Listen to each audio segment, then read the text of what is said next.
കാഞ്ഞിരപ്പള്ളി നിയോജക മണ്ഡലത്തിലെ ഇടത് സ്ഥാനാർത്ഥി ഡോക്ടർ എൻ ജയരാജ് നാമനിർദ്ദേശ പത്രിക സമർപ്പിച്ചു. രാവിലെ നിരവധി പ്രവർത്തകർക്കൊപ്പം കാഞ്ഞിരപ്പള്ളി സിവിൽ സ്റ്റേഷനിൽ എത്തി തഹസിൽദാർ അനീഷ് ഈപ്പന് മുൻപാകെയാണ് നാമനിർദ്ദേശ പത്രിക സമർപ്പിച്ചത്. കഴിഞ്ഞ 10 വർഷമായി ഇടത് സർക്കാരിന്റെ കാലത്ത് കാഞ്ഞിരപ്പള്ളി മണ്ഡലത്തിലുണ്ടായ വികസന പ്രവർത്തനങ്ങൾ വോട്ടായി മാറുമെന്ന് ജയരാജ് പറഞ്ഞു.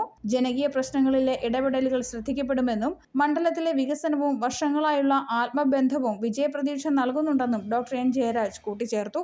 ഈ നിയോജക മണ്ഡലത്തിലെ കഴിഞ്ഞ 10 വർഷക്കാലത്തെ ഇടതുപക്ഷ ഗവൺമെൻറ് കാലയളവിൽ നടത്തിയിട്ടുള്ള വിവിധ വികസന പ്രവർത്തനങ്ങൾ അത് ഒരു മേഖലയിലല്ല, സമഗ്രമായ എല്ലാ മേഖലയിലും ആ വികസന പ്രവർത്തനങ്ങൾ നടത്താനും പൂർത്തീകരിക്കാനും അത് ജനങ്ങളിൽ എത്തിക്കാനും കഴിഞ്ഞു എന്നുള്ള ഒരു ആത്മവിശ്വാസമാണ് ഏറ്റവും പ്രധാനപ്പെട്ട മറ്റൊരു കാരണം. മൂന്നാമത്തെ കാര്യം, വ്യക്തിപരമായി എന്നെ സംബന്ധിച്ചിടത്തോളം ഞാൻ കഴിഞ്ഞ 4 ടേമായിട്ട് ഈ നിയോജകമണ്ഡലത്തിനെ പ്രതിനിധീകരിക്കുന്നൊരു ജനപ്രതിനിധിയാണ്.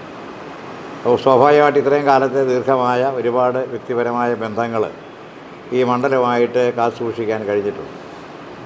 ഞാൻ തിരഞ്ഞെടുപ്പുമായി ബന്ധപ്പെട്ട് കഴിഞ്ഞ ദിവസങ്ങളിലൊക്കെ ആളുകൾക്കിടയിലേക്ക് ഇറങ്ങി ചെല്ലുമ്പോൾ അവരുടെ ഭാഗത്തു നിന്നുണ്ടാകുന്ന വളരെ പോസിറ്റീവായ റെസ്പോൺസാണ് എനിക്ക് മനസ്സിലാക്കാൻ കഴിയുന്നത്. മാത്രമല്ല, ഗവൺമെൻറ് ചെയ്ത ഒരുപാട് കാര്യങ്ങൾ ഈ ഗവൺമെൻറ് കാലയളവിൽ നമുക്കറിയാം. കേരളത്തിലെമ്പാടും ഒരു പൊതുസമൂഹത്തിന് മുമ്പിൽ വികസനത്തിൻ്റെ കാര്യത്തിൽ മാത്രമല്ല, സാധാരണ മനുഷ്യരുടെ അടിസ്ഥാനപരമായ പ്രശ്നങ്ങളുടെ ജനക്ഷേമ പ്രവർത്തനങ്ങളിൽ ജനകീയമായ പ്രശ്നങ്ങളിലൊക്കെ നടത്തിയ ഇടപെടലുകൾ, ഇതെല്ലാം കേരളത്തിലെ ആളുകൾ ശ്രദ്ധിക്കുന്നുണ്ട് എന്നുള്ളതാണ് ഏറ്റവും പ്രധാനപ്പെട്ട കാര്യം. നേതാക്കളായ M A Shaji, advocate Girish S Nair, T N Girish Kumar തുടങ്ങിയവരും ജയരാജിന് ഒപ്പമുണ്ടായിരുന്നു. നിരവധി പ്രവർത്തകരും നാമനിർദ്ദേശ പത്രിക സമർപ്പണത്തിന് എത്തി. News bureau, Kanjirappally.